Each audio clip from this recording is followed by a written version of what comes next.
représente. Donc Dieu désormais nous voit au travers de lui. C'est pourquoi c'est un privilège d'être dans le Seigneur. C'est un privilège de l'avoir pour Seigneur. Ensemble, nous voulons lui dire merci. Merci pour ce merveilleux privilège. Ce privilège d'être en Christ.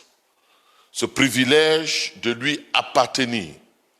Ce privilège d'être enfant de Dieu. Prions ensemble le Seigneur. Notre Dieu et Père, nous voulons te dire merci pour ce merveilleux privilège que tu me fais d'être enfant de Dieu, d'être né de Dieu, non de la chair ni du sang, mais né de l'Esprit,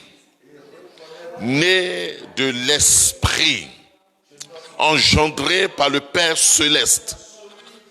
Ce soir, nous voulons contempler ta gloire.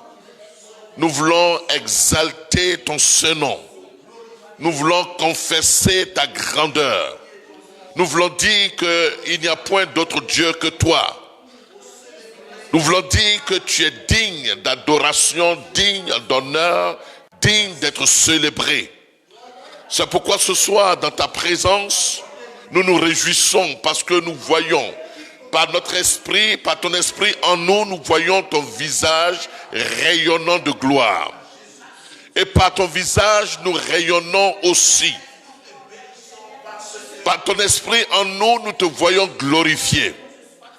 Et par toi aussi, nous sommes glorifiés. C'est pourquoi ce soir, nous te bénissons pour toute ta grandeur. Nous t'exaltons pour toute ta fidélité. Nous te magnifions, nous te vénérons, nous t'adorons à cause du nom précieux, du nom qui est au-dessus de tout nom que tu portes. Tu es Dieu. Alors reçois toute la révérence qui te revient dans ta déité. Gloire et honneur à toi, dans le précieux nom de Jésus-Christ. Alléluia. Nous voulons lui dire merci. Merci parce que c'est lui qui prend soin de nous. Merci parce que c'est lui qui nous garde. Il dit qu'il ne dort ni il ne sommeille. Il est celui qui veille sur nos âmes. Il est le gardien de nos âmes. Partout où nous passons, sa grâce et sa protection nous sont accordées. Ce soir, nous voulons lui dire merci pour tout ce qu'il fait pour chacun de nous, pour sa grâce, pour sa fidélité, sa bonté toute infinie. Ensemble, disons merci au Seigneur. Nous te bénissons, notre Dieu, et te rendons grâce. Nous te disons merci parce que tu es Dieu, tu es celui qui nous garde, tu es celui qui ne sommeille ni ne dort, tu es celui qui combat pour nous, tu es celui qui a livré bataille pour nous, et celui dont la mort nous assure la vie, nous assure ta protection, nous assure ta grâce, nous assure ta bonté. Et nous voulons ce soir être reconnaissants parce que jour après jour, tu nous soutiens, tu nous gardes, tu nous préserves du malin et tu nous conduis dans les sentiers de la victoire. Nous voulons te dire merci pour la vie, pour ta vie en nous. Nous voulons te dire merci pour ta grâce en nous. Nous te disons merci pour toute ta félicité que tu nous manifestes. Nous voulons te dire merci parce que tu es le gardien de nos âmes. Partout où nous passons, nous sommes en sûreté, nous sommes en sécurité à cause de ton nom. Seigneur, nous te disons, quel beau nom, quel nom glorieux, quel nom merveilleux. Quel est le nom d'Emmanuel, quel nom glorieux, quel est le nom de Jésus-Christ de Nazareth, quel est le nom glorieux, quel est le nom de celui qui nous a aimés, celui qui nous sauve. Oh, merci parce que tu es le témoin fidèle, celui devant qui nous capitulons et nous rendons tout honneur et toute gloire, devant qui nous sommes, Seigneur, nous sommes unis à Dieu le Père. Seigneur, nous te disons merci pour tes bienfaits. Nous te disons merci parce que tu ne cesses de nous combler de tes bienfaits. Tu ne cesses de nous combler de ta protection, de ta bonté, de ta fidélité. Oh Dieu, merci. Gloire et honneur à toi. Dans le puissant nom de Jésus-Christ de Nazareth. Alléluia. Gloire à toi. Alléluia. Nous voulons lire ce verset de Jean chapitre 1, les versets 12 à 13. Jean chapitre 1, versets 12 à 13. La Bible déclare que à tous ceux qui l'ont reçu, son nom, et nous avons expliqué ici que le recevoir, le croire en son nom, c'est nous identifier en sa mort, nous identifier en son ensevelissement, nous identifier à son quoi? À sa résurrection, nous identifier à son enlèvement ou à sa montée et nous identifier à son assise auprès de Dieu, à la droite de Dieu le Père. Donc la Bible déclare en Éphésiens chapitre 2 verset 6 que nous avons été ressuscités avec Christ. Nous sommes montés dans les lieux célestes avec lui. Alléluia. Et donc à tous ceux qui croient en son nom, et à tous ceux qui croient en son nom, la parole, Christ la parole, le logos de Dieu, le logos de Dieu. Le logos de Dieu, la pensée de Dieu, leur donne le pouvoir de devenir enfants de Dieu, lesquels sont nés, non du sang, ni de la volonté de la chair, ni de la volonté de l'homme, mais de Dieu. Dis Amen. Tu es né de Dieu. Dis Amen. Tu n'es pas né de la chair, tu n'es pas né du sang. Et donc les liens de sang ne sont plus comptés en toi. Dis Amen. Les malédictions de sang ne sont plus comptées en toi. Dis Amen. Les maladies qui pourraient sévir contre ta famille à cause de ce que tu es né désormais du sang de Jésus-Christ. Tu es né de Dieu, alors tu n'es plus dans les germes de la malédiction héréditaire. Dis Amen. C'est pour cela nous pouvons dire que nous avons la victoire, parce que la vie de Dieu est incarnée en nous. La vie de Dieu est en nous. Alors nous allons dire ce soir merci au Seigneur pour la vie de Dieu qui nous a accordée, pour ce que nous sommes engendrés de Dieu, pour ce que nous sommes maintenant revêtus de l'Esprit de Dieu, pour ce que nous sommes maintenant enfants de Dieu. Ensemble bénissons le Seigneur pour cette grâce, pour cette grâce. Tu es de Dieu, tu es né de Dieu. Oh, la Bible déclare que tout ce qui est né de Dieu est ce qui triomphe du monde. Et la victoire qui triomphe du monde, c'est ta foi. La victoire qui triomphe du monde, c'est la foi de Christ en toi. Alors bénissons le Seigneur.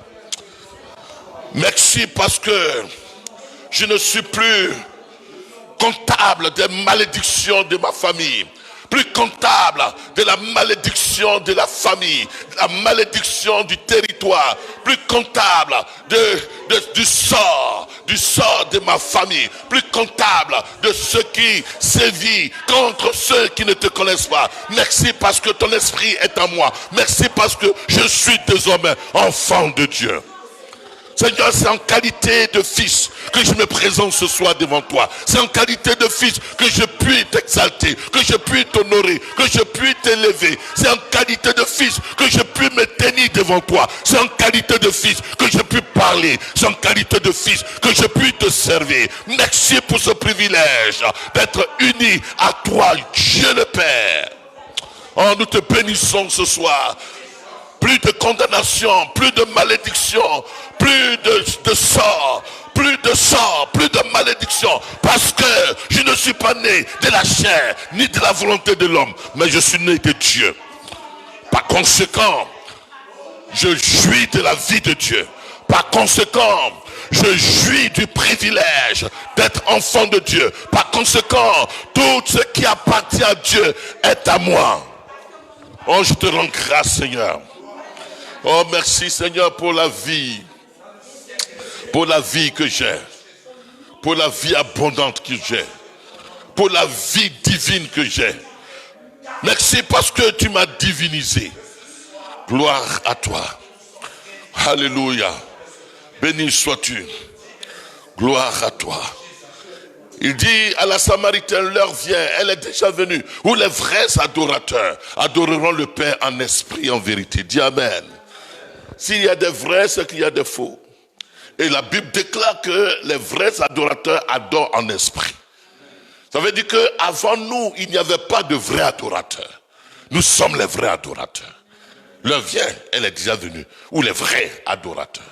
Elle est déjà venue. Et donc, si tu es vrai adorateur ce soir, tu vas élever simplement la main vers lui. Et les mains vers lui. Et lui dire, Seigneur, il mérite l'adoration. Il mérite la louange. Il mérite d'être plébiscité. Il mérite de l'adoration. Ensemble, adorons notre Dieu qui est dans les cieux. Gloire à toi. Béni sois-tu. Béni sois-tu. Toi qui nous as rachetés par ton sang.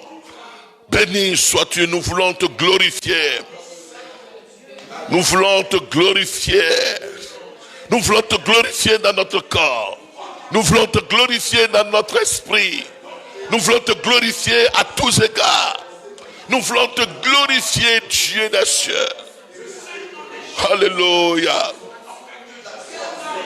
Alléluia. Gloire à toi, Seigneur. Gloire à toi qui règnes dans les cieux. Béni sois-tu. Gloire à toi. Alléluia. Nous voulons ce soir te donner toute la magnificence. Nous voulons te donner ce soir toute la révérence. Nous voulons ce soir capituler devant ton Saint-Nom, devant ton trône et dire Saint, Saint, Saint est l'Éternel. Alléluia. Béni sois-tu. Alléluia. Gloire à toi. Nous sommes exaucés au nom de Jésus-Christ. Alléluia. Nous voulons ce soir prier en quelques instants. Nous voulons nous souvenir des couples. Nous voulons nous souvenir des célibataires. Nous voulons nous souvenir de ceux qui sont seuls, des femmes, des filles mères. Nous voulons nous souvenir de ceux qui vivent maritalement. La Bible déclare que le mariage soit honoré de tous, soit considéré de tous, soit révérencé de tous. Et nous voulons ce soir donner une place dans cette heure, dans ce moment de prière, à tous ceux qui sont en situation de couple. Vous savez que dès la première heure de la création, qu'est-ce qui s'est passé? Le couple Adam et Ève ont été bafoués, ont connu la chute, et à partir de cela, tous les couples ont commencé à vivre loin de Dieu, parce que la Bible déclare que tous ont péché et sont privés de la gloire de Dieu à partir d'un couple, à partir d'une famille. Et toutes les familles ont continué dans le désordre, dans le chaos. Vous allez voir, à passer par Abraham, jusqu'à David, jusqu'à Salomon, et jusqu'à ce que Jésus-Christ vienne rétablir toutes choses. Et donc nous voulons ce soir, pour les guerres qui sont menées contre les couples, nous voulons ce soir nous souvenir des couples qui sont en difficulté et dire au Seigneur que ton règne vienne, que ta paix soit instaurée et que ton esprit d'unité soit rétabli dans ces couples, que l'esprit de conciliation, l'esprit de paix, soit établi dans ces couples. Ensemble, prions pour les couples en difficulté et demandons au Seigneur de les rendre forts, de les rendre solides, de les rendre consolidés par l'Esprit de Dieu. Prions le Seigneur. Notre Dieu et Père, nous te prions ce soir pour les couples. Nous te prions pour monsieur et madame. Nous te prions pour mon frère et ma soeur. Nous te prions. Tu as dit dans ta parole, quand vous priez, dites que notre Père qui est aux cieux, que ton nom soit glorifié et que ton règne vienne. Ce soir, ma prière, c'est que ton règne soit établi, soit rétabli dans les couples en difficulté, là où il y a le désordre, là où il y a les disputes, là où il y a les mésententes, là où il y a des conflits, là où les ténèbres se sont entassées. Nous prions ce soir que les ténèbres soient dissipées, que les couples soient sauvés, que les couples soient rétablis, que les couples soient relevés dans le nom de Jésus-Christ. Seigneur, souviens-toi des couples en difficulté. Souviens-toi du couple de mon frère, de ma soeur, Souviens-toi du couple, des couples de l'église. Souviens-toi des couples de l'église en général. Souviens-toi des couples dans le monde entier qui sont combattus, par l'ennemi. Ce soir, nous déclarons que ton règne vienne, et que ton règne soit rétabli dans ce couple. Seigneur, merci de vivifier la vie dans ce couple, de vivifier l'amour dans ce couple, de vivifier l'entente dans ce couple, de restaurer toutes choses. Nous te supplions ce soir. Merci notre Dieu, parce que tu viens en secours, tu viens en délivrance au couple, car tous ces couples t'appartiennent. Tous ces couples t'appartiennent dans le nom de Jésus-Christ de Nazareth. Merci Seigneur. Alléluia. Nous te bénissons ce soir. Nous te bénissons ce soir. Merci pour la vie que tu donnes à ce couple. Merci pour l'entente dans ce couple. Merci pour l'esprit d'accord, pour l'esprit d'unité dans ce couple. Dans le nom de Jésus-Christ de Nazareth. Merci Seigneur. Alléluia. Gloire à toi. Une promesse a été faite à Abraham dans Genèse chapitre 12. Dans Genèse chapitre 12, il est écrit que toutes les familles de la terre seront bénies en Abraham. Et nous voulons ce soir déclarer que, étant donné que Abraham a été justifié, étant donné que Abraham, il est dit que toutes les familles de la terre seront bénies en Abraham. Alors, par Abraham, par la lignée, par la généalogie de Jésus-Christ, tous les couples doivent être aussi bénis. Ce soir, nous voulons bénir les couples. Nous voulons dire que la bénédiction matérielle, la bénédiction financière, la bénédiction sociale, la bénédiction dans leurs entrailles, la bénédiction dans leur corps, la bénédiction à tous égards, la bénédiction spirituelle soit accordée à ces couples. Bénissons les couples, bénissons-les et nominons-les et bénissons-les. Seigneur, nous bénissons les couples de notre assemblée. Nous bénissons les couples de nos familles. Nous bénissons les couples que nous connaissons. Nous bénissons les couples et nous déclarons ce soir que ta paix soit dans ces couples, que ton esprit de paix soit dans tes couples. Nous te bénissons, Seigneur, parce que tu es celui qui rétablit. Tu apportes la paix dans les cœurs. Tu apportes la paix dans les maisons, tu apportes l'unité dans ces couples, tu apportes la réconciliation dans ces couples et tu pourvois pleinement aux besoins de ces couples dans le nom de Jésus-Christ. Nous déclarons, Seigneur, que ce que tu as uni, que personne ne vienne le séparer. Nous prions ce soir que aucune situation ne vienne les séparer, mais Seigneur, crée les situations pour que les couples en attente de séparation, en situation de divorce, Seigneur, que ces couples se rétablissent dans le nom de Jésus-Christ. Nous te prions ce soir. Établis ta paix. Établis ta paix. Établis ta paix. Nous bénissons ces couples et nous déclarons les couples qui crient à toi. Seigneur, merci parce que ces couples sont exaucés. Les couples dans lesquels il y a la maladie, nous déclarons que par la maîtrise de Christ, ces couples sont guéris. Nous déclarons les couples en situation de crise. Nous prions que le miracle soit manifesté dans ces couples. Seigneur, nous te prions ce soir. Établis ton esprit, établis ton règne, établis ton règne, établis ton règne. Merci de ce que tu le fais. Merci parce que tu établis ton règne. Merci parce que tu rends les couples féconds. Merci parce que tu donnes ce dont ils ont besoin. Merci parce que c'est fait au nom de Jésus-Christ. Le miracle est parfait dans ce couple au nom puissant de Jésus-Christ de Nazareth. Alléluia. Merci Seigneur. Gloire à toi. Alléluia. Nous voulons bénir le Seigneur parce que ces couples sont bénis au nom de Jésus-Christ. Nous voulons bénir le Seigneur parce que la provision est accordée dans ces couples au nom de Jésus-Christ. Nous voulons bénir le Seigneur parce que les entrailles dans ces couples sont rendues fécondes au nom de Jésus-Christ. Nous voulons bénir le Seigneur parce que la provision financière est accordée à ces couples au nom de Jésus-Christ. Nous voulons bénir le Seigneur parce que les couples qui sont dehors et qui disent Seigneur, donne-nous de trouver un appartement. L'appartement est accordé au nom de Jésus-Christ. Nous voulons bénir le Seigneur parce que là où il y avait la discorde, porte. La paix est amenée, la paix est semée maintenant, ensemencée au nom de Jésus-Christ. Nous voulons bénir le Seigneur parce que les ténèbres laissent place à la lumière de Christ, au règne de Christ, à la paix, à la joie, au nom de Jésus-Christ de Nazareth.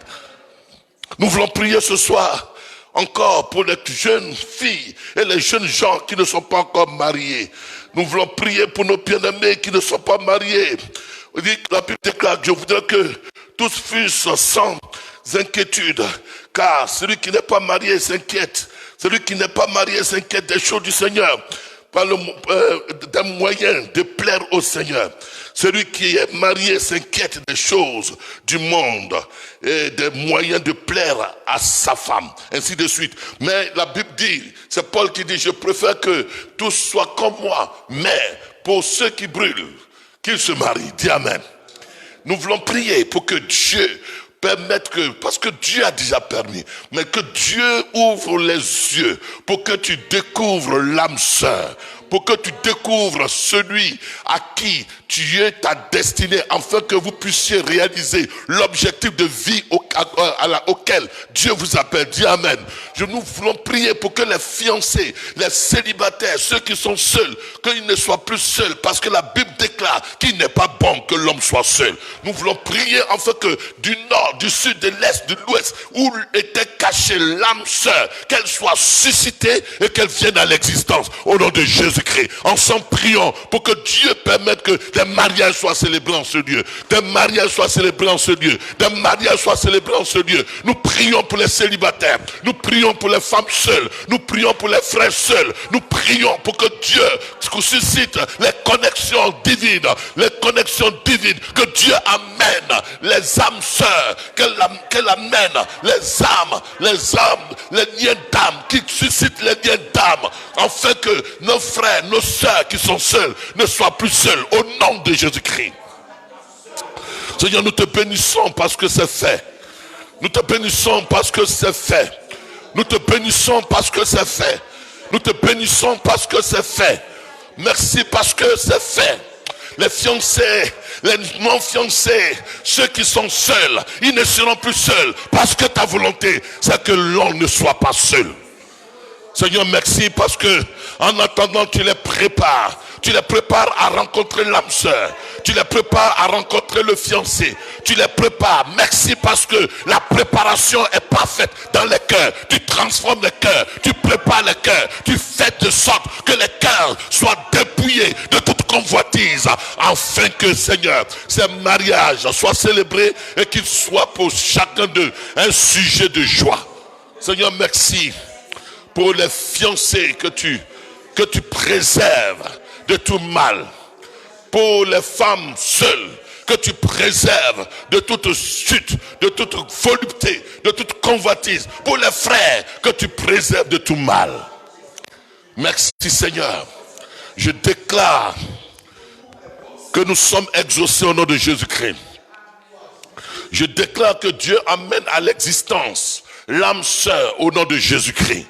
Je déclare que Dieu opère le miracle de la connexion avec celui ou celle qui t'est destiné au nom de Jésus-Christ. Je déclare que tu n'es plus seul. La grâce de Dieu te prépare afin que les fiançailles soient célébrées et que des fiançailles tu passes au mariage et que toute l'église puisse t'accompagner dans cette cérémonie au nom de Jésus-Christ. Prions, bénissons le Seigneur. Nous bénissons le Seigneur parce que ses prières sont exaucées. Ses prières sont exaucées. Ses prières sont exaucées. Ses prières sont exaucées. Ses prières sont exaucées. Ses prières sont exaucées.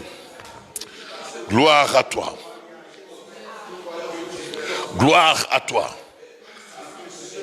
Gloire à toi. Dans le puissant nom de Jésus-Christ, nos couples sont bénis.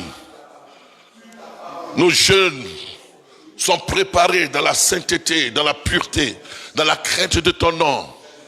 Nos jeunes gens sont conservés dans la sanctification, de la crainte de ton nom.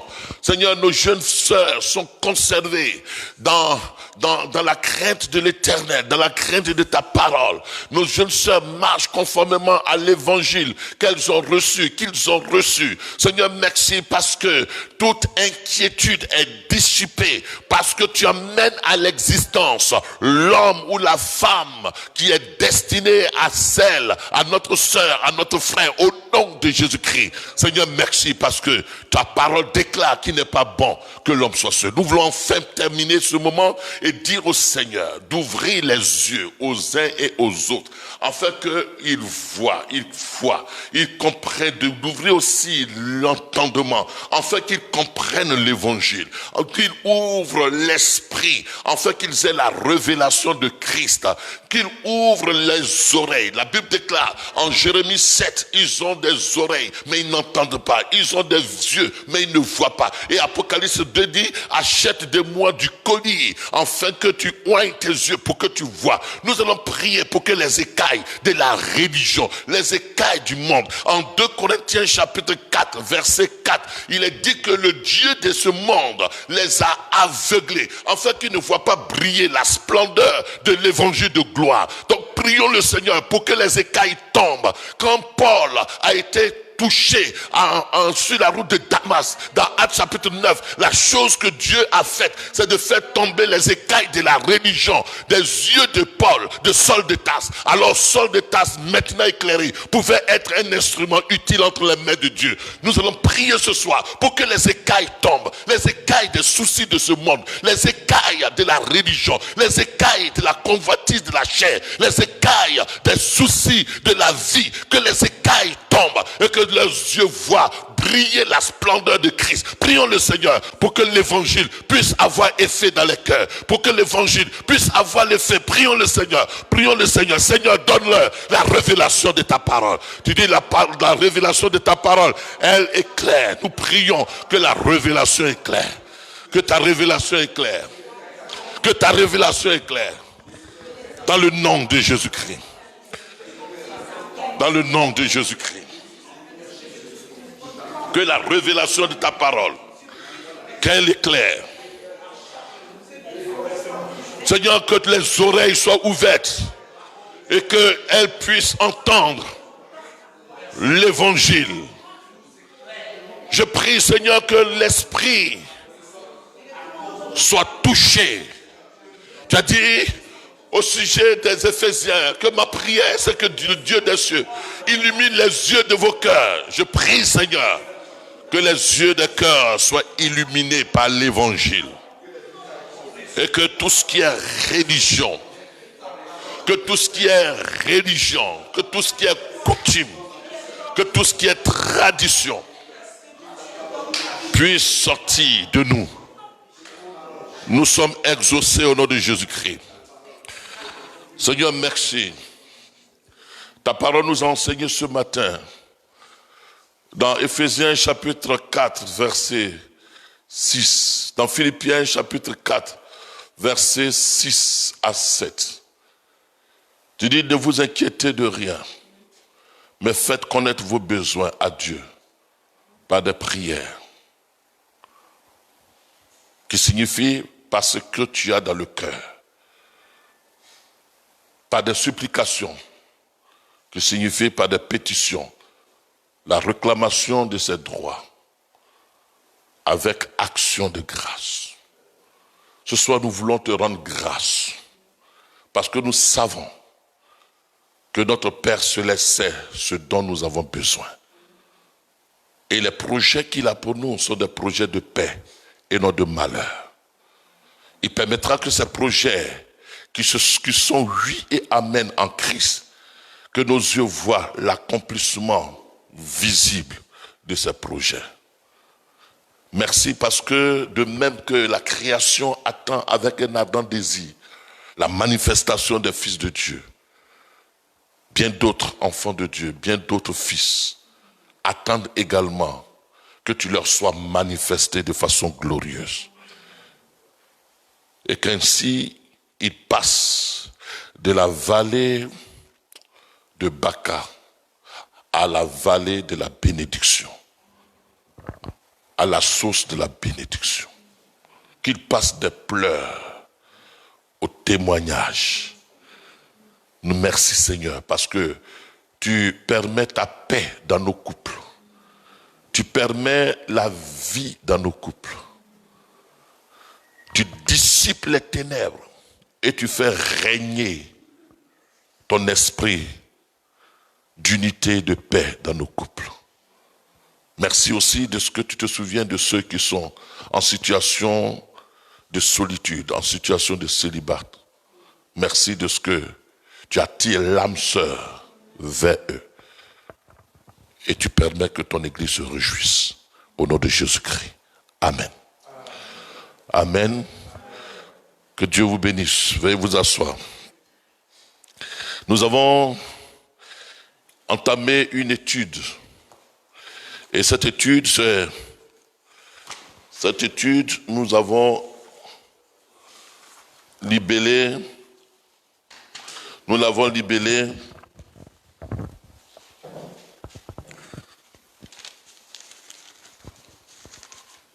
nous l'avons libellé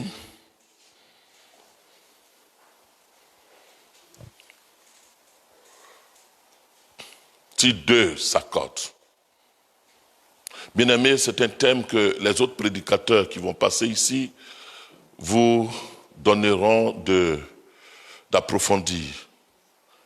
Mais le vœu de Dieu, c'est que nous nous accordons. Et nous avons dit dimanche dernier que, voyez bien, figurez-vous, la tour de Babel, dans Genèse chapitre 11. Dieu même est surpris agréablement que des gens s'accordent. Malheureusement, ils s'étaient accordés à faire du mal. Et Dieu dit que s'ils s'accordent de cette façon, personne ne peut les dissuader, personne ne peut les arrêter dans leur unique projet.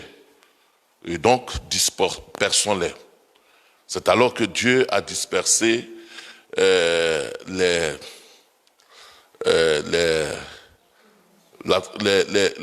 constructeurs de la tour de Babel, et puis il a fait la confusion des langues.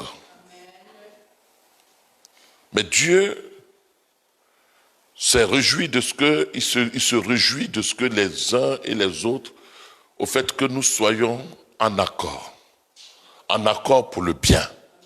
Alléluia.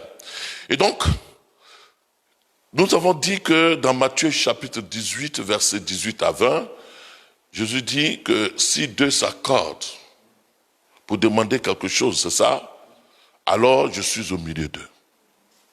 Et donc, aujourd'hui, nous voulons continuer dans le même thème, et nous voulons parler de l'unité à cette dimension. De l'unité à cette dimension. Déjà, voyez avec moi que dans Actes chapitre 2, lorsqu'il y a eu effusion du Saint-Esprit, on va y aller rapidement, lorsqu'il y a eu effusion du Saint-Esprit, dans Actes chapitre 2, les versets 42 à 47, la Bible déclare que, Actes chapitre 2, versets 42 à 47, on va y aller rapidement, en introduction. Versets 42 à 47. À 47. Il persévérait dans l'enseignement des apôtres, oui, dans la communion fraternelle, dans la fraction du pain et dans les prières. La crainte s'emparait de chacun. Oui. Et il se faisait beaucoup de prodiges et de miracles par les apôtres. Tous ceux qui croyaient étaient dans le même lieu et ils avaient tout en commun.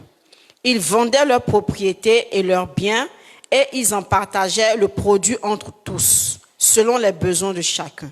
Ils étaient chaque jour tous ensemble assidus au temple. Ils rompaient le pain dans les maisons et prenaient leur nourriture avec joie et simplicité de cœur. Verset 47, louant Dieu et trouvant grâce auprès de tout le peuple. Et le Seigneur ajoutait chaque jour à l'église ceux qui étaient sauvés. Amen. Amen. Vous voyez bien que le produit de l'entente, le produit de l'accord, le produit de la communion fraternelle, le produit de l'unité dans cette communauté naissante a produit un grand nombre de personnes qui étaient sauvées. Mais vous voyez bien que c'est bien établi. Quand on dit que ceux qui acceptaient la parole et qui étaient baptisés en ce jour-là, était le nombre de disciples augmentant d'environ 3000 âmes. Et il dit qu'ils persévéraient dans l'enseignement des apôtres. La première chose. Ils persévéraient dans l'enseignement des apôtres. Pas dans l'enseignement de Jésus, mais dans l'enseignement des apôtres. Je dis cela parce que les apôtres avaient un message. Jésus avait un message.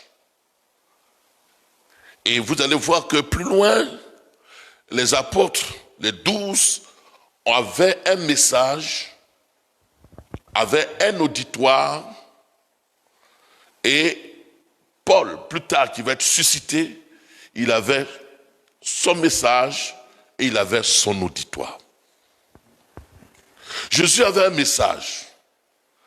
Le message de Jésus, c'était de montrer aux Juifs, de dire aux Juifs qu'il était venu de Dieu, qu'il était le Fils de Dieu.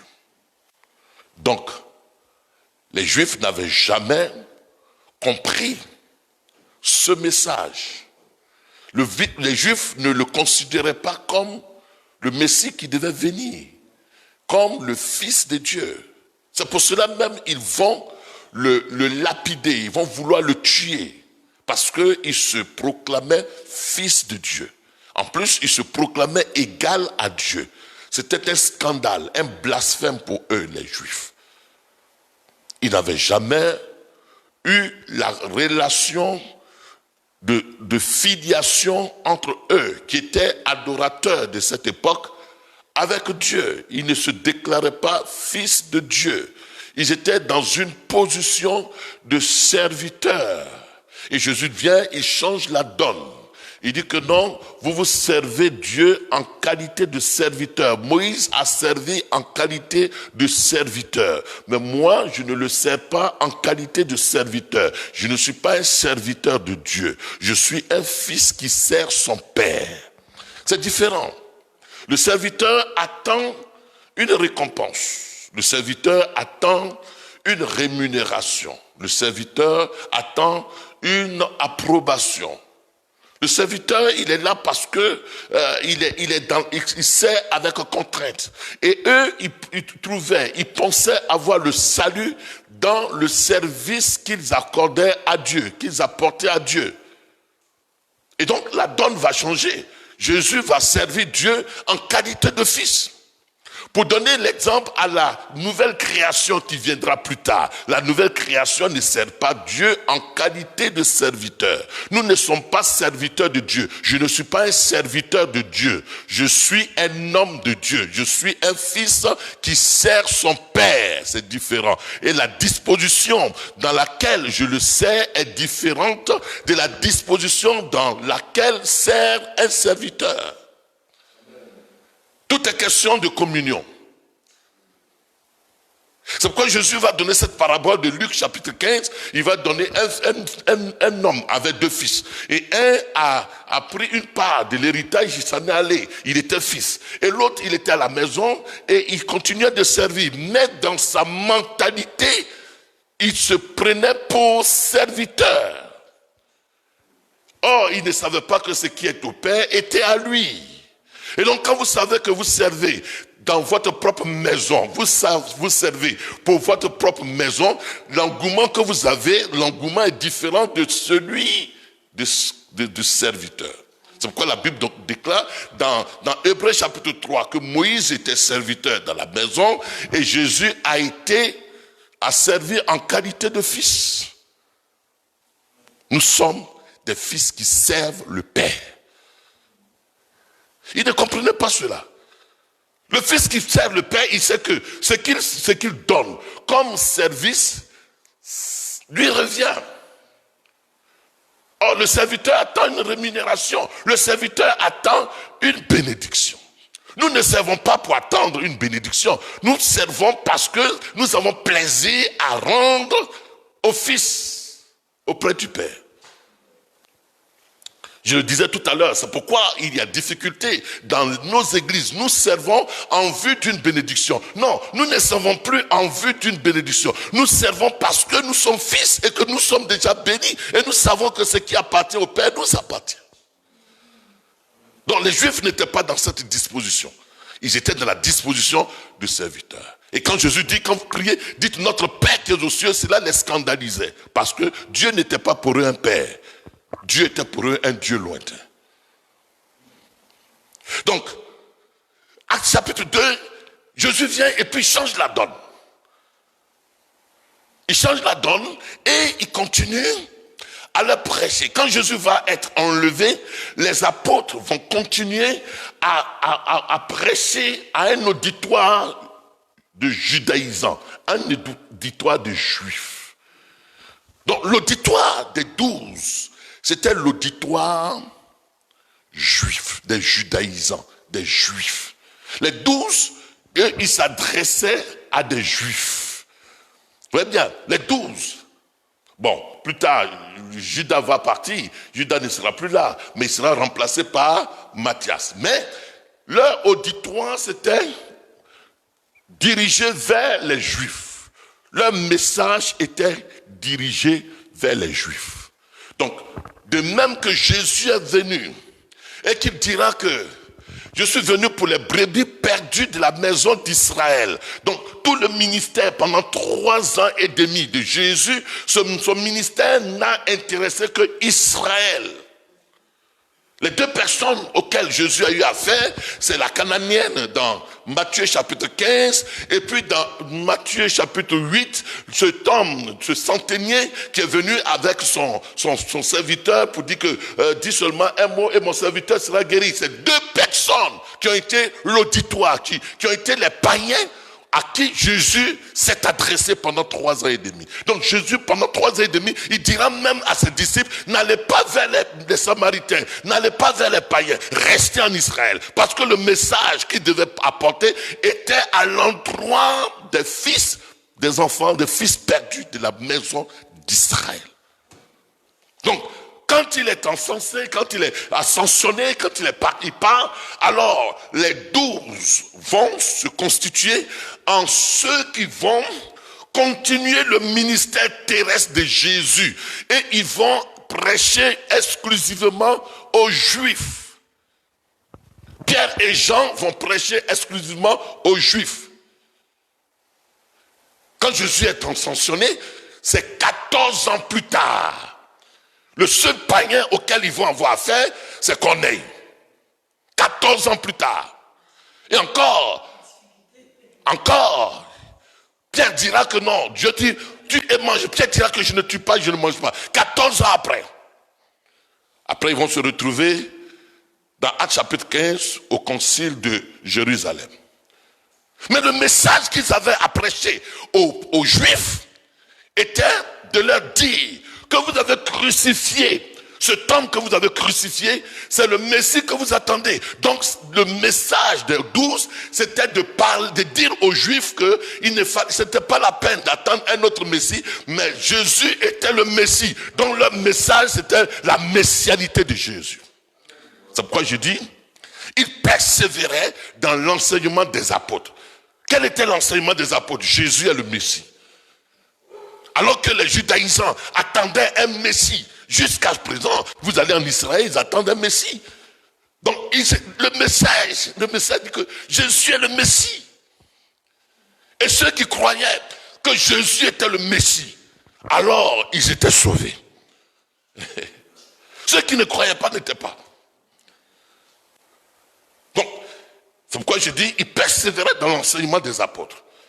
Ils persévéraient dans la communion fraternelle. Il persévérait dans la fraction des pains. Il persévérait enfin dans la prière. Donc, l'élément prière vient à la fin de la liste.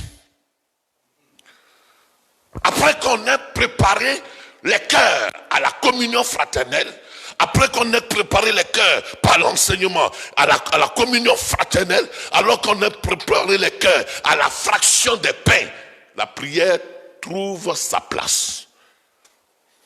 Il n'inversait pas l'ordre.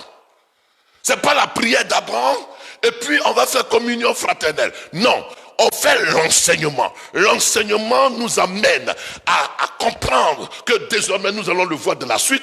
L'enseignement nous amène à comprendre que Christ nous a sauvés. Nous constituons une famille. Par conséquent, nous avons besoin de communier. Ça veut dire que d'avoir la même âme.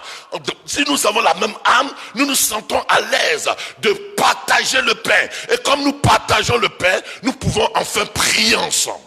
La prière a sa place. La prière réussit quand on est dans la communion fraternelle. Dans la communion fraternelle, la communion fraternelle rend les cœurs accessibles à la prière.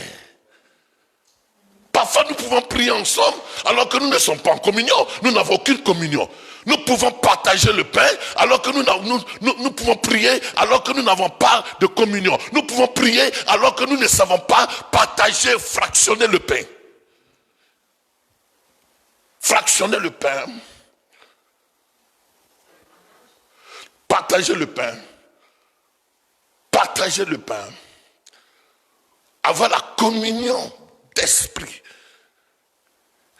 rend la prière beaucoup plus favorable, rend la prière beaucoup plus efficace. Qu'est-ce que nous ne voyons pas dans nos églises? Nos églises, nous prions assez, mais il n'y a pas de communion. Nous prions assez, mais il n'y a pas de fraction de pain. Nous prions assez tout cela parce que nous n'avons pas reçu l'enseignement des apôtres. Après cela, il est dit, c'est pas là mon point focal, allons rapidement parce qu'il est l'heure.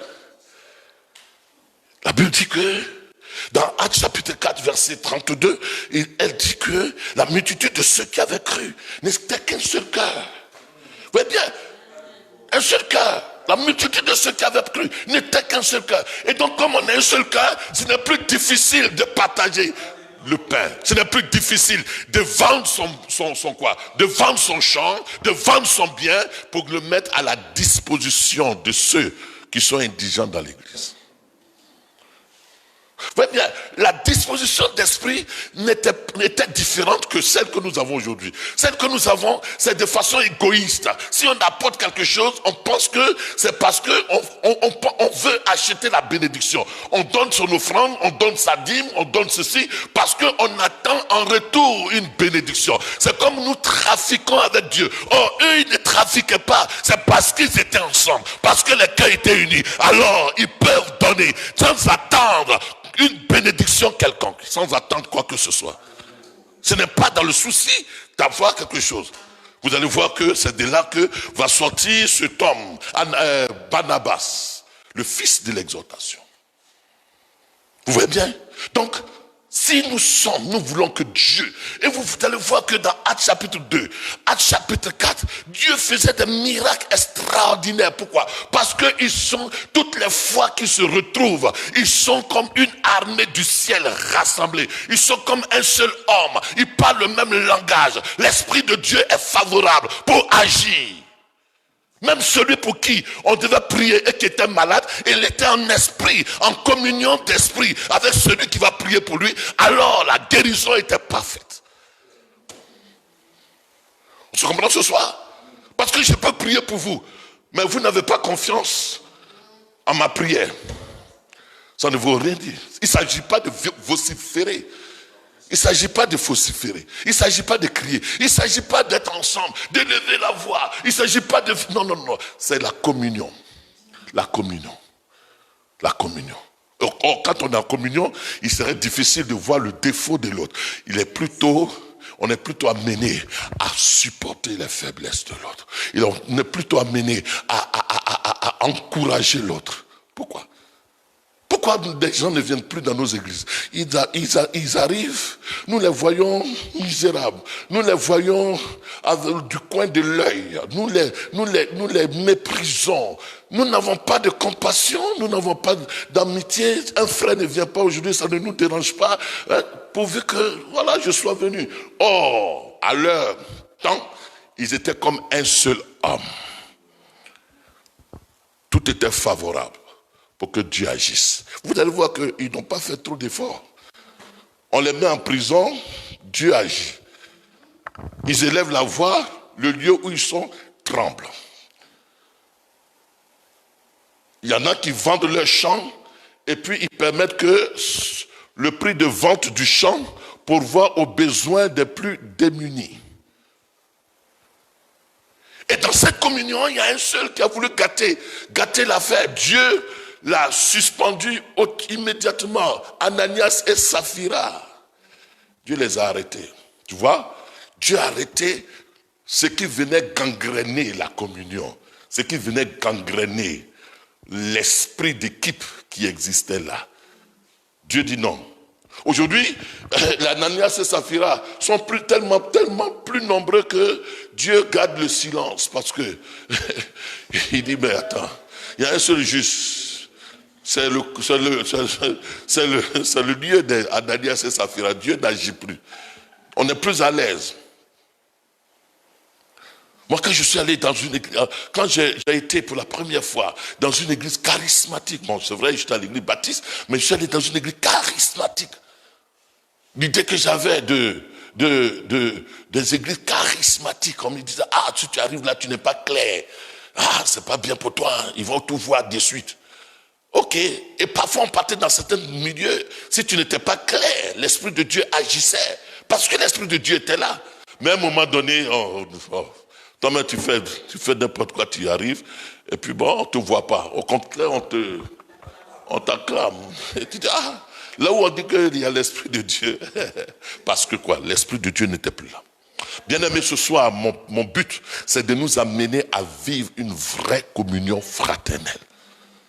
À être un, dans un même esprit. Dans un même esprit. Et donc, si on a compris cela, que dit l'apôtre Paul? Voilà un autre apôtre qui avait aussi un autre auditoire. Il a un autre message, il a un autre auditoire. Lui, son auditoire, c'est le corps de Christ. Tandis que les 12, leur auditoire, c'est les Juifs. On se comprend? Les 12, leur auditoire, c'était prêcher aux Juifs, ramener les Juifs à Christ, dire aux Juifs que Jésus est le Messie et que vous ne devez plus attendre un autre Messie. Donc les Juifs, les 11, donc les disciples, les 12, quand Jésus dit allez par tout le monde, faites de toutes les nations des disciples, c'est pas un message qui nous concerne, parce que allez par tout le monde, allez dans toutes les diasporas, là où les Juifs sont cachés, là où les Juifs sont installés, et prêchez-leur que Jésus est le Christ.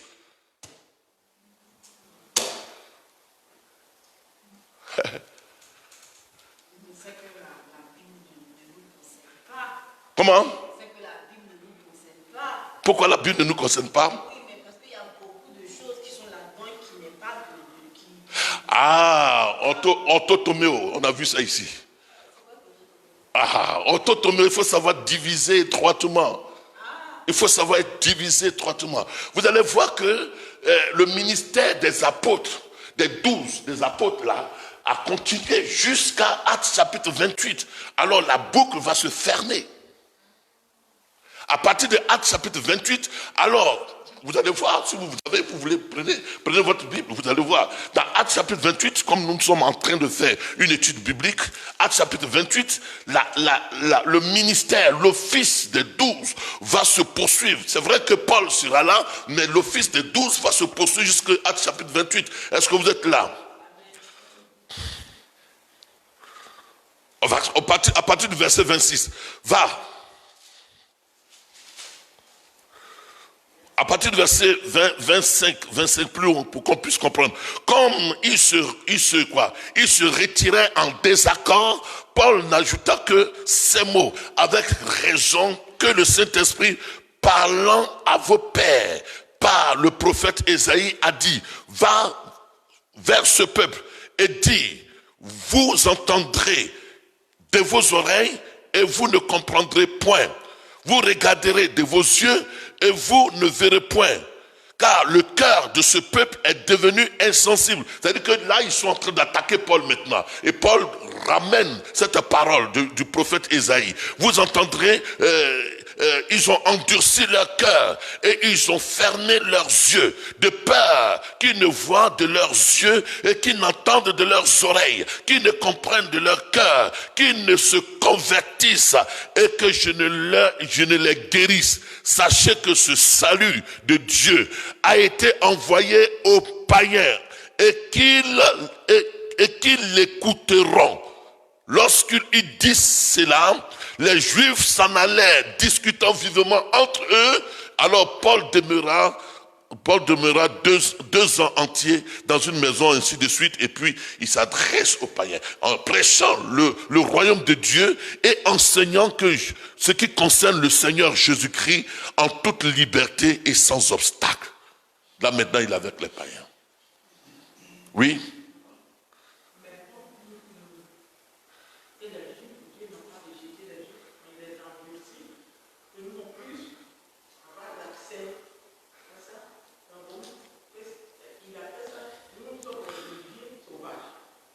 Oui, ça c'est un autre enseignement.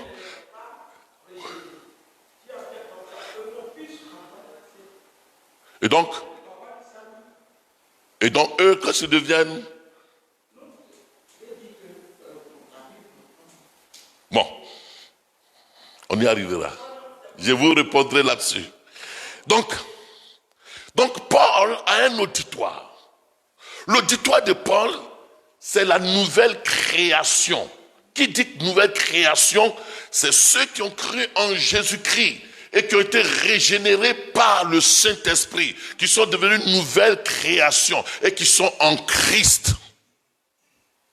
Paul, Pierre, Jean s'adressaient à qui? Ils se sont adressés dans leur apostolat, ils se sont adressés aux Juifs, aux judaïsants, aux Juifs qui étaient encore attachés au rituel juif. Ils se sont adressés à eux pour leur dire: hey, les amis juifs là, revenez, parce que Jésus-Christ est Seigneur. Il est le Christ, il est le Kurios, il est le Messie. Le Messie que vous attendez, c'est lui. Donc tout le message focalisé vers les Juifs. Vous allez voir que c'est pourquoi, ça je vous dis, j'ouvre la parenthèse, c'est pourquoi vous allez voir que le message de Pierre est différent de celui de Paul. Le message de Jacques est différent de celui de Paul. Parce que, vous allez voir, prenez un Pierre 1. Prends 1 Pierre 1, on va le voir rapidement. C'était pas le message, mais 1 Pierre 1, on va voir 1 Pierre 1. Qu'est-ce qu'il dit Pierre? Après on va dire Jacques chapitre 1. Ce Jacques-là, qui est le frère de Christ, mais qui était quoi? Qui était le pasteur de l'église de Jérusalem. Pierre, apôtre de Jésus-Christ, à ceux qui sont étrangers et dispersés dans le pont, la Galatie, la Cappadocie, l'Asie, la Bithynie, tu vois, qui sont en choses étrangers, qui sont élus selon la préséance de Dieu Dieu le Père, oui, par la sanctification de l'Esprit, afin qu'ils deviennent obéissants et qu'ils participent à l'aspersion du sang de Jésus-Christ, que la grâce et la paix vous soient multipliées. Ok. Donc à ceux apôtres de Jésus-Christ, à ceux qui sont étrangers et dispersés dans le pont, dans la Galatie, ainsi de suite. Donc il parlait exclusivement à qui? Aux Juifs qui étaient dans la diaspora. Qu'est-ce que Jacques dit? Retourne un peu. Jacques dit quoi? Jacques dit quoi?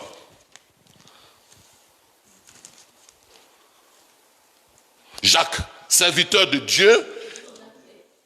Jacques chapitre 1. Jacques chapitre 1, verset 1. Jacques, serviteur de Dieu et du Seigneur Jésus-Christ, aux 12 tribus qui sont dans la dispersion, salut. Aux 12 tribus qui sont dans la dispersion, salut. La dispersion, c'est comme... Au fait, c'est des gens qui sont dispersés dans les nations. Donc leur auditoire était différent. Et l'apôtre Paul, il va maintenant revenir avec une audience qui est dirigée vers la nouvelle création, ceux qui sont en Jésus-Christ. En Jésus-Christ, nés de nouveau. C'est-à-dire que juifs et païens. Plus tard, il dira qu'il n'y a ni juif, il n'y a ni grec, il n'y a ni chose, ne faites aucun scandale, ni aux juifs, ni aux grecs, ni à l'église de Dieu. Donc, à tous ceux-là qui se sont convertis à Christ, pas seulement aux païens, mais aussi à ceux qui sont nés de nouveau, nés de l'esprit. Ça, c'est un autre enseignement. Mais là n'était pas l'objet. Est-ce qu'on se comprend un peu? Ça vous ouvre un peu l'esprit. Alors, Paul va s'adresser maintenant au corps de Christ. En Éphésiens chapitre 4, versets 3 à 7. Et là, nous parlons de l'unité à 7 dimensions. À 45, il faut que j'arrête, parce que là, il y en a qui vont loin. Alors, il dit quoi? Éphésiens chapitre 4, verset 3 à 7. Éphésiens 3, verset 4. Éphésiens 4, verset 3 à 7. Oui. S'efforçant de conserver l'unité de l'esprit, Oui. par le lien de la paix. Oui. Il y a un seul corps et un seul esprit, comme aussi vous avez été appelés à une seule espérance par votre vocation. Il y a un seul Seigneur, une seule foi, un seul baptême, un seul Dieu et Père de tous, qui est au-dessus de tous, et parmi tous et en tous. Amen. Ah. Tous. Disons le verset 7. Mais à chacun de nous, la grâce a été donnée selon la mesure du don de Christ. Bon, ça c'est un autre aspect. Mais ici, il dit quoi? Il parle de l'unité de la foi. Il dit, je vous exhorte donc, moi le prisonnier dans le Seigneur, à marcher d'une manière digne de la vocation qui vous a été adressée, en toute humilité et douceur, avec patience, vous supportant les uns les autres avec charité. Maintenant, il dit, vous efforçant. Là, Paul s'adresse aux croyants en Jésus-Christ. Vous efforçant à conserver l'unité de l'esprit par le lien de la paix. D'abord, il dit, vous efforçant. En disant vous efforçant, ça veut dire que ils ont déjà l'unité. L'unité est déjà scellée entre les croyants, entre tous ceux qui ont Jésus-Christ. Nous sommes dans une unité. Cette unité-là, dans un premier temps, elle est invisible. Que votre foi, que vous soyez faible dans la foi, que vous soyez fort dans la foi, que vous soyez rempli du Saint-Esprit, que vous parliez en langue, que vous ne parliez pas en langue, le fait que vous ayez reçu Jésus-Christ, vous constituez l'église invisible de Jésus-Christ. Parce qu'il y a deux églises. Il y a l'église invisible et l'église visible. On est d'accord?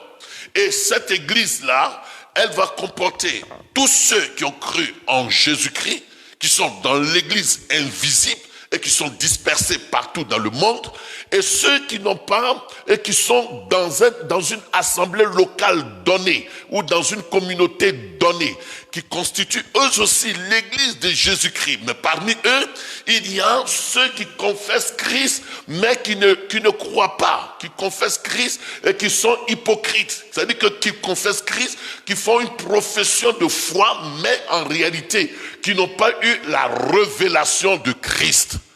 Ils sont dans l'église locale. On se comprend? Vous n'avez pas compris. Il y a deux églises. Il y a l'église universelle de Christ. Tous ceux qui ont Christ, qui ont fait l'expérience du salut et qui sont dispersés dans le monde entier, ceux-là constituent les membres de l'église invisible de Jésus-Christ, l'ecclésia de Christ. Maintenant, on ne se connaît pas. Il y en a qui sont en Chine, il y en a qui sont en Afrique, il y en a qui sont partout en Amérique. Ça, c'est l'église de Jésus-Christ. Ils ont fait l'expérience. Maintenant, comme nous ne pouvons pas nous rassembler aux États-Unis parce que le billet d'avion serait trop cher, donc Dieu donne le soin à chacun de se réunir dans une communauté donnée. Nous sommes à Paris, alors nous nous réunissons dans ce lieu. Et dans ce lieu-là, il y a ceux qui font partie de l'Église universelle, l'Église invisible de Christ, qui sont sauvés. Et il y a ceux qui viennent et qui disent Jésus, Jésus, Jésus, mais en réalité qui n'ont pas fait l'expérience du salut. C'est là la difficulté. Ils sont parmi nous, mais leur cœur n'a pas été circoncis par l'Esprit de Christ. Ils n'ont pas eu la révélation de l'Évangile. Mais ils confessent Jésus. Ils sont dans une disposition de religiosité. Le cœur n'a pas été circoncis. La révélation de Christ ne leur est pas encore parue. Mais ils parlent de Jésus. Ils confessent, ils parlent de Jésus. Ils chantent les chants de l'église. Même ils peuvent prêcher. Ils peuvent revêtir un manteau de pasteur ou d'homme de Dieu. Mais ils ne le sont pas. Puisque la Bible dit qu'il n'est pas étonnant que le diable se déguise, ses ministres se déguisent en ange de lumière. Ok. Mais il parle principalement ici, Paul parle à ceux qui sont nés de nouveau et qui sont à l'église d'Éphèse. Il dit, nous efforçons de conserver l'unité de l'esprit. Nous efforçons de conserver. Ça veut dire quoi? Il existe une unité spirituelle, une unité de l'esprit entre tous ceux qui ont cru en Jésus-Christ.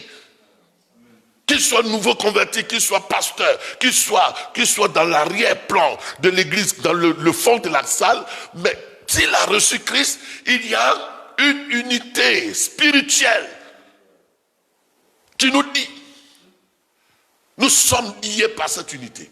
Maintenant, l'apôtre Paul amène l'église à s'efforcer, c'est-à-dire à faire en sorte que cette unité soit manifeste, qu'elle soit pratique, qu'elle soit visible. On se comprend? Donc, vous efforcez. Mais pour s'efforcer, pour rendre visible cette unité, il va avoir lieu de comprendre que par cette unité, elle est scellée entre les croyants à 7 niveaux. À 7 niveaux. Premier niveau, il dit, je suis où? Il dit quoi? Il y a un seul corps. Donc, conserver l'unité de la paix. Et ça, cette unité, c'est ce que j'appelais dimanche. J'ai appelé dimanche le lien d'âme divin de l'Église.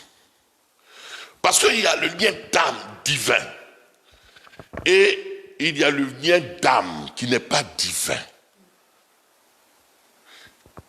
Le fait que vous soyez dans cette communion d'esprit, cela constitue un lien d'âme. Ça veut dire quoi? On va voir que tout à l'heure, on va comprendre que ce qui concerne l'autre, à cause de cette unité de l'esprit, me concerne. Ce qui touche un me touche. Je ne peux pas être dans cette unité de l'esprit et puis ne pas être concerné par le problème que traverse l'autre. Donc l'apôtre Paul dit, faites en sorte que cette unité soit conservée, efforcez-vous. Là, c'est déjà conçu, mais il y a l'effort que chacun fait de permettre que cette unité puisse résister à tout courant de vent et qu'elle soit conservée par le lien de la paix. C'est-à-dire que faites en sorte que la paix à laquelle vous avez été appelés, là, cette paix nourrisse cette unité. On se comprend bien? Donc faites en sorte que la paix soit dans l'église. Et puis il dit, cette unité, elle passe par quoi? Elle permet de faire de vous, il dit quoi? Car il y a un seul corps. Et un seul esprit. 2. Vas-y. Et un seul esprit, comme aussi vous avez été appelés à une seule espérance par votre vocation. Une seule espérance, 3. Oui. Il y a aussi un seul Seigneur. Une seule foi, un seul baptême. Une seule foi, un seul baptême. Un seul Dieu. Un seul Dieu et Père de tous cieux, au-dessus de tous et parmi tous et en tous. Waouh, si on doit... Le temps ne suffit pas. Ok. Comprenons. Étant donné que nous sommes en Christ, nous formons un seul corps. Premier niveau. Comprends que nous formons un seul corps. L'Église du Seigneur Jésus-Christ constitue un seul corps. Et quand on parle de corps, il y a des membres. N'est-ce pas? Il y a des membres. Donc, si nous formons un seul corps, ça veut dire que nous sommes membres les uns des autres. On est d'accord? Nous sommes membres. Et Paul dit dans 1 Corinthiens 12, 26, que si un membre souffre, c'est tout le corps qui souffre. Donc là où il y a l'unité de l'esprit, cela doit être ressenti par quoi? Par le fait que quand un frère souffre, un membre souffre, tout le reste du corps souffre également. N'est-ce pas? C'est tout à fait naturel. Quand vous avez votre doigt qui souffre la nuit, je ne pense pas que vous soyez en train de sourire. Quand vous avez une dent qui fait mal la nuit, je ne pense pas que vous soyez en train de vouloir faire quoi? Vouloir danser. Donc l'apôtre Paul dit que nous formons désormais un corps. Et si nous sommes conscients que nous formons un corps, nous partageons les douleurs des uns et des autres. Nous partageons la joie des uns et des autres. Mais c'est de façon innée. On ne fait pas d'effort pour ça. Et là où on voit que vous ne faites pas partie, quelqu'un ne fait pas partie du corps, il va se réjouir du malheur d'un membre du corps. Il va se sentir non concerné par la douleur d'un membre du corps. Or, si nous sommes membres du corps de Christ, alors nous sommes concernés par ce qui concerne l'autre. Alléluia.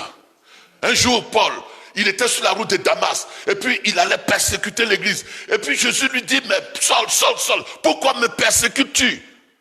Donc, persécuter l'église, c'était le corps de Christ qu'il persécutait. Dont le corps, dont Christ est la tête. On se comprend? Donc, si nous savons désormais que nous sommes membres du corps de Christ, nous devons travailler en sorte que, de façon à ce que le corps soit sain, le corps se porte bien. Parce que nous ne sommes pas séparés. L'apôtre Paul dira ça dans 1 Corinthiens 12, on n'a pas assez de temps. Il dit, l'œil ne peut pas dire que je suis œil, je n'ai pas besoin de toi. Le pied ne va pas dire que je n'ai pas besoin de la tête, ainsi de suite. On ne peut pas se détacher. Et donc, si nous sommes dans cette dynamique-là, nous devons travailler en sorte que nous puissions prendre les soins des uns des autres.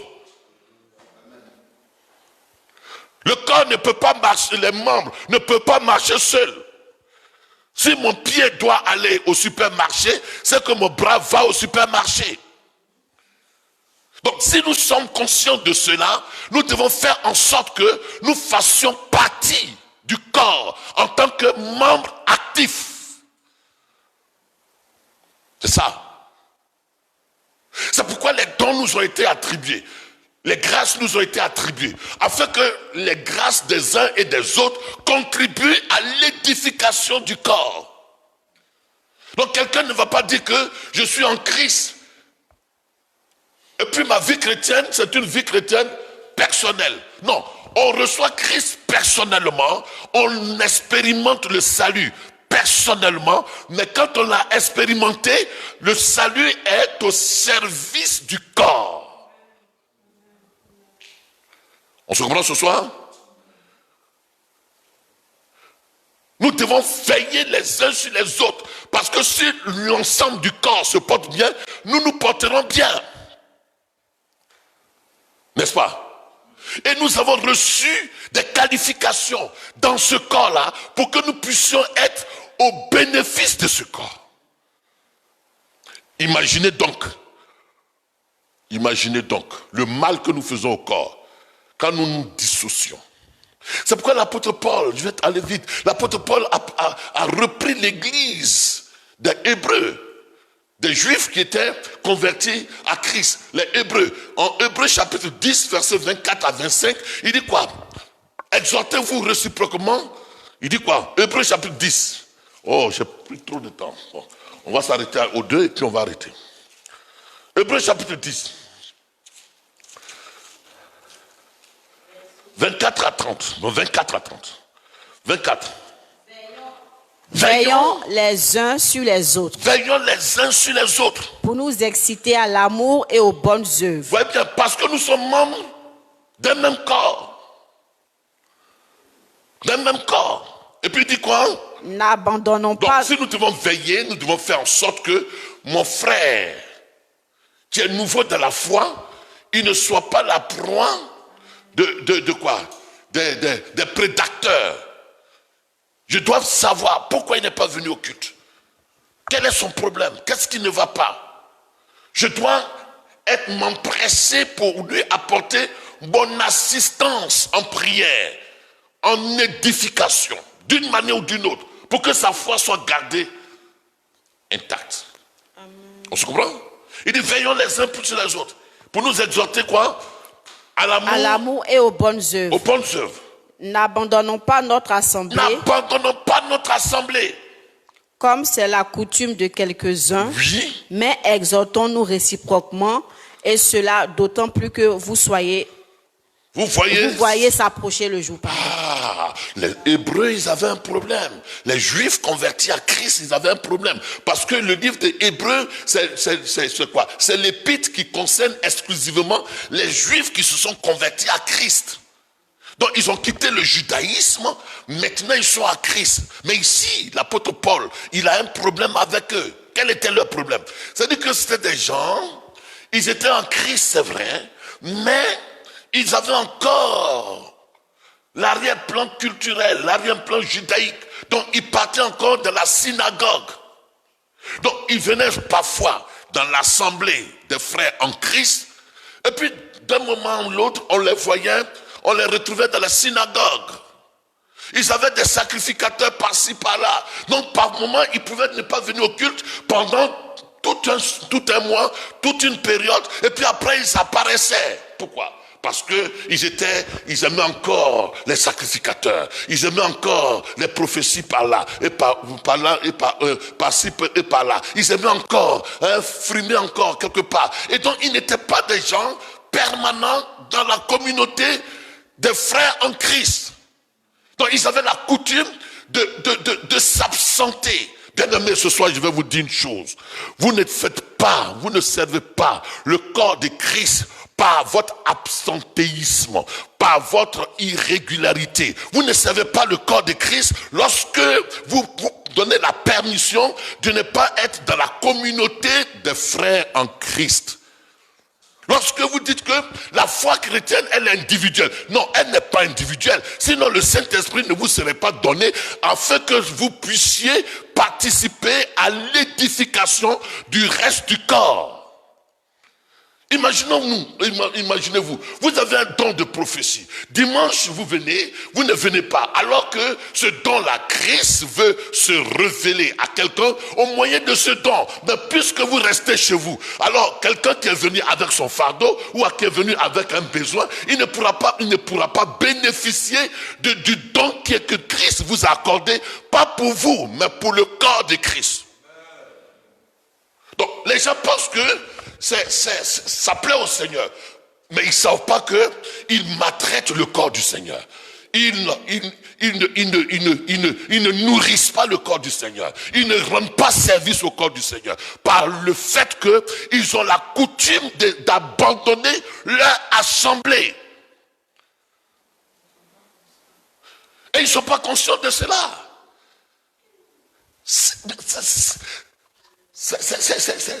Et le Seigneur en est touché, il en est sidéré. Et le Seigneur en est blessé. Pourquoi? Parce que il dit, mais tiens, je vais faire du bien à ce peuple le dimanche. Et j'ai mis des dons, j'ai mis des talents, j'ai mis des qualifications. J'ai donné à certains d'avoir telle position professionnelle même, telle position sociale, telle position. Je les ai élevés afin que par ce qu'ils ont comme richesse, ces richesses-là profitent à l'église, au corps de Christ. Et le voici soudainement, il ne vient pas. Mais ça, c'est pire que l'adultère. Non, c'est pire que l'adultère. Ça, c'est un autre type d'adultère. C'est un adultère spirituel. C'est pire qu'une jeune fille qui est frivole. C'est pire qu'un homme qui est infidèle. C'est pire que quelqu'un qui abandonne sa compagnie. C'est pire que quelqu'un un médecin qui n'est pas à son poste. Et quand l'église n'est pas consciente de cela, ils pensent que leur vie leur appartient. Or, l'apôtre Paul dans 1 Corinthiens chapitre 2, chapitre 5, versets 14 à 15, il dit que si quelqu'un est maintenant en Christ, sa vie ne lui appartient plus. Bien aimé, on va s'arrêter à ce point. Mais n'abandonnez pas vos assemblées. N'abandonnez pas vos assemblées. On peut abandonner son assemblée comment? Quand on a cessé de prier pour elle. On peut abandonner son assemblée comment? Quand on a cessé de soutenir les frères. On peut abandonner son assemblée comment?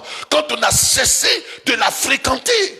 On peut abandonner son assemblée comment? Quand on a cessé de participer même à la vie de l'assemblée. Quand on a cessé de participer financièrement à l'avancement des programmes, de l'œuvre de Dieu dans son assemblée. On peut abandonner quand on dit non, moi je ne donne pas de ma dîme, je ne donne pas de mon offrande. Ok, ne donne pas, mais ce qui est sûr, Dieu pourvoira à l'avancement de son œuvre. Mais toi, tu ne pourras pas quoi? Vivre l'abondance de la grâce, de la bénédiction que Dieu donne à ceux qui sont trouvés fidèles. On a un culte, mardi ils ne viennent pas. Ah, il fait trop chaud. En hiver ils ne viendront pas. Ah, il fait trop froid. En automne ils ne viennent pas. Ah, il va commencer à faire. Il va commencer à pleuvoir. Bon, or toi Dieu t'a oint avec un don de prophétie, avec un don de guérison, avec un don de révélation, avec un don de parole de connaissance, avec un don d'exhortation, avec un don de libéralité. Et puis tu te mets à l'écart. La Bible déclare que celui qui se met à l'écart est le frère de celui qui détruit. Or, celui qui détruit, c'est qui? Le diable. Le diable. Alors, bien aimé, on va s'arrêter à ce point. Mardi prochain, on continuera. Mais la Bible dit, n'abandonnez pas votre assemblée. Et vous allez voir que la suite des versets est grave. Parce que, qu'est-ce qu'il faisait? On va dire ça, non, permettez. C'est Serge qui va loin, il est en voiture ce soir. Lisez la suite du verset. Non, il faut laisser-moi la pile, on est bien. Qu'est-ce qu'il dit? Il dit au verset, veillons les uns sur les autres. Au verset 26. Il dit quoi? Exhortons-nous réciproquement, d'autant plus que vous voyez s'approcher le jour. Il parlait de quel jour? Paul parle de quel jour ici?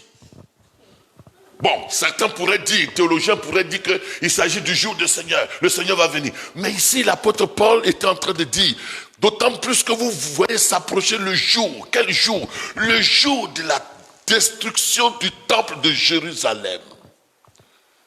Le jour de la destruction du temple.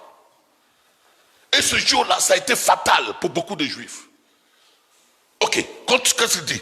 Car si nous péchons volontairement, après avoir connu la connaissance de la vérité, après avoir reçu la connaissance de la vérité, il ne reste plus de sacrifice pour les péchés.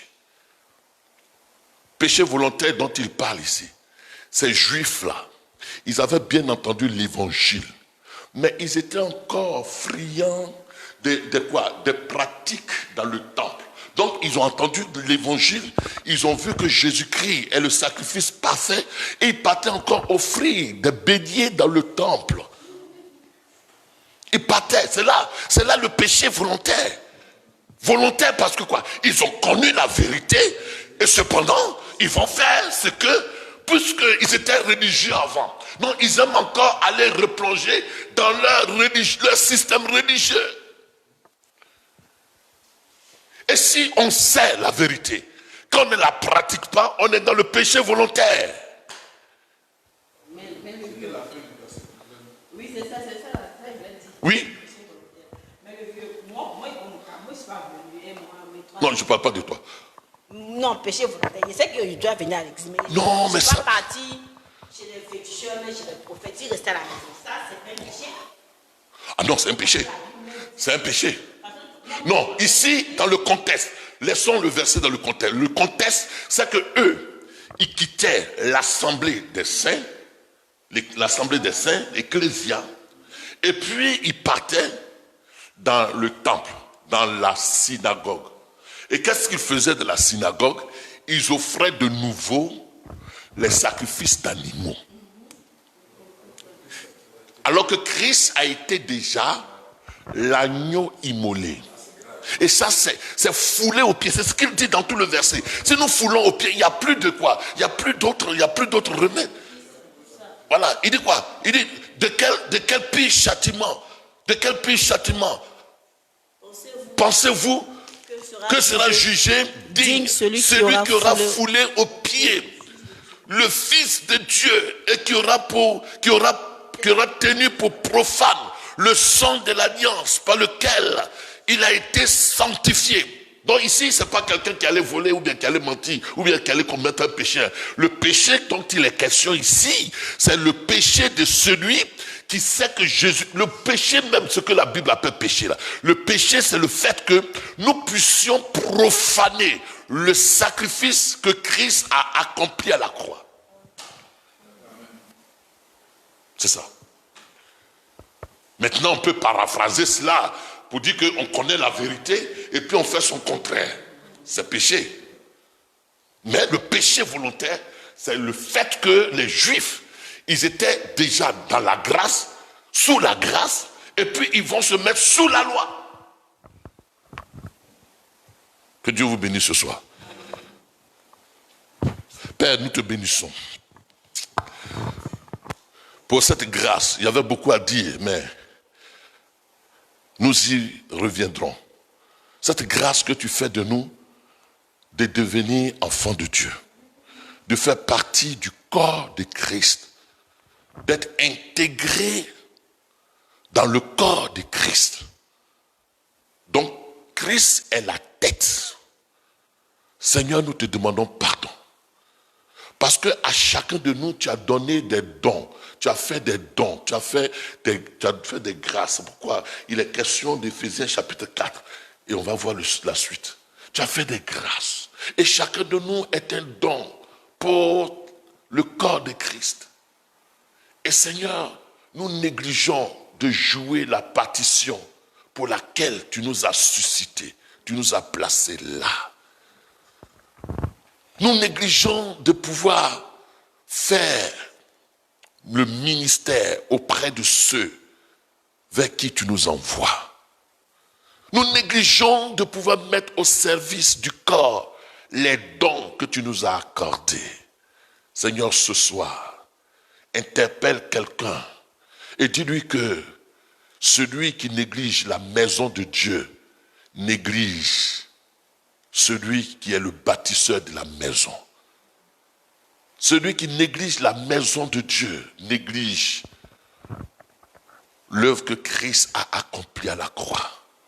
Et Seigneur, donne-nous de prendre conscience que désormais nous sommes appelés à te servir, étant membres du corps de Christ. Que chacun de nous joue sa partition.